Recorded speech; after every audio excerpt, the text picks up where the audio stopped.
ایک حدیث ہے ترمذی شریف کی، سے یاد کر لیں، بڑا نفع دے گی۔ میرے نبی کریم علیہ السلام نے فرمایا اگر ساری دنیا مل کے بھی تیرا نقصان کرنا چاہے تو جب تک رب کی مشیت نہ ہو تیرا نقصان ہو نہیں سکتا۔ ختم ہو گئی بات، باہر آ جائیں اس چیز سے۔ اور فرمایا سارے زمانے کے لوگ مل کر تیرا نفع کرنا چاہیں تو جب تک اللہ نہ چاہے وہ تیرا کوئی نفع کر نہیں سکتے۔ نقصان بھی اللہ کی مشیت پہ ہے، نفع بھی اللہ کی رضا پہ ہے، تو پھر آپ بلا وجہ لوگوں کو دیکھ کر ٹینشن کیوں لیتے ہیں؟ پریشانی کاہے کی ہے؟ آزمائش کس بات کی ہے؟ اپنے آپ کو سکون دیں، اپنے آپ کو مطمئن کریں، کہیں رب بڑا ہی مہربان ہے، اس نے جہاں اچھا سمجھا ہے وہاں اس نے مجھے رکھا ہے۔ اپنے ذہن کو اطمینان دیں، سکون دیں۔ میرے نبی کریم علیہ الصلوۃ والسلام کی پوری حیات مبارکہ میں آپ کو شکوہ نہیں ملے گا کہیں بھی۔ حضور یتیم پیدا ہوئے، کتنی دفعہ آپ کو کتابوں میں ملتا ہے کہ حضور روئے ہوں کہ میرا باپ ہوتا تو ایسے ہوتا، میری اماں ہوتی تو ایسے ہوتی۔ ہم روز نہیں روتے؟ نبی کریم صلی اللہ تعالی علیہ وسلم نے اپنی زندگی ساری آزمائشوں میں گزاری۔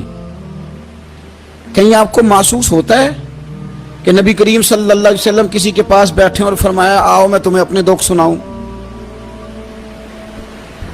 ہمیں تو مسئلہ بن گیا ہے، ہم لوگوں نے اپنے آپ کو غیر مطمئن بنا لیا ہے۔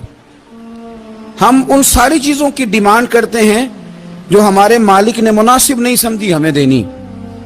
ہمیں اپنے آپ کو مطمئن کرنا چاہیے، سکون میں رکھنا چاہیے۔ اگر آپ تھوڑا سا اپنے آپ کو سکون دیں، اطمینان دیں، کہیں الحمدللہ، اللہ تبارک و تعالی جہاں جس کو چاہتا ہے وہاں اسے بٹھا دیا کرتا ہے۔ پھر ہم لوگوں کا منصب چھیننا چاہتے ہیں، حسد کرتے ہیں، بغض پیدا ہوتا ہے، عداوت پیدا ہوتی ہے، نقصان ہوتا ہے۔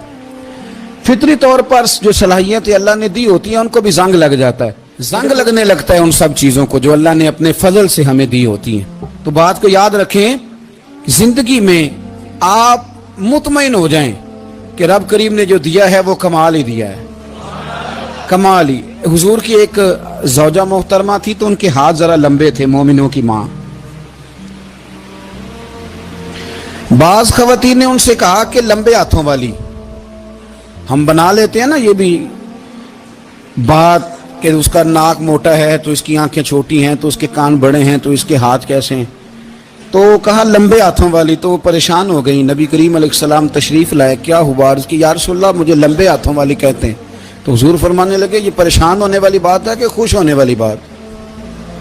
یا رسول اللہ کیا مطلب؟ فرمایا تو کہہ کہ رب نے لمبے ہاتھ اس لیے دیے ہیں تاکہ میں سخاوت زیادہ کر سکوں، میں سخاوت زیادہ۔ یہ جو میرا چہرہ ہے نا، یہ جو آپ کا چہرہ ہے، یہ آپ کی چاہت ہے کہ اللہ کی؟ فی ای صورت ما شاء رکبک، اللہ فرماتے ہیں جیسے میں نے چاہا ہے ویسے تجھے بنایا ہے۔ تو اگر میرا موٹا ناک، میری چھوٹی آنکھیں، میری بڑی آنکھیں، میرے چپٹے کان، یہ میرے تو نہیں، یہ تو میرے رب کی چاہت ہے۔ مجھے اپنے موٹے ہونٹوں سے نفرت کرنی چاہیے کہ اللہ کی چاہت سے پیار کرنا چاہیے؟ مجھے اپنے کالے رنگ پر پریشان رہنا چاہیے کہ رب کی چاہت پر مجھے پیار آنا چاہیے؟ اللہ کی چاہت پر پیار کر، یہ چاہت ہے اللہ کی، یہ چاہت ہے، تو اللہ کی چاہت سے محبت کر۔ تو پریشان ہو رہا ہے فلانے کا رنگ ہو رہا ہے تو میرا کالا ہے، فلانے کا مکان بڑا ہے تو میرا چھوٹا ہے، فلاں بڑی گاڑی میں کیسے بیٹھ گیا؟ بھئی اللہ نے چاہا تھا بیٹھ گیا، اللہ نے میرے لیے سائیکل پسند کی ہے، مجھے الحمدللہ کہہ کے سائیکل پہ بیٹھنا چاہیے، اس نے پسند کی ہے، اس کی رضا ہے کہ میں یہاں رہوں۔ تو ایک بات تو یہ ہمیشہ یاد رکھیں کہ آپ اپنے آپ کو مطمئن کریں، زندگی میں سکون دیں۔ نفسیاتی طور پر ہم بڑے ڈسٹرب اس لیے ہیں کہ ہم بے سکون رہتے ہیں جان بوجھ کے، وجہ ہی کوئی نہیں۔